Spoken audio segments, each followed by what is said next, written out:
এই যে তুমি যে আমার গায়ে যে এরকম করে উঠছো, 5 বছর পর 10 বছর পর তো তুমি আমাকে প্রাইভেসি নিয়ে জ্ঞান দেবে, তখন কি করে হবে? তুমি আমাকে প্রাইভেসি নিয়ে 5 বছর, ও বাবা আমাকে কোনো কথা বলতে দেবে না,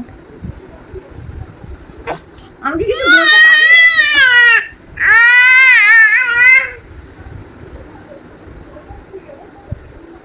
গান গাইতে গাইতে শুয়ে পড়েছো নাকি একটু দাঁত মেজে নিচ্ছ?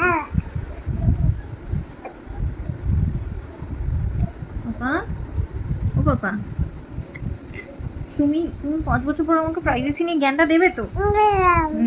সেই তো রক রক স্টার উঠেছে এবার।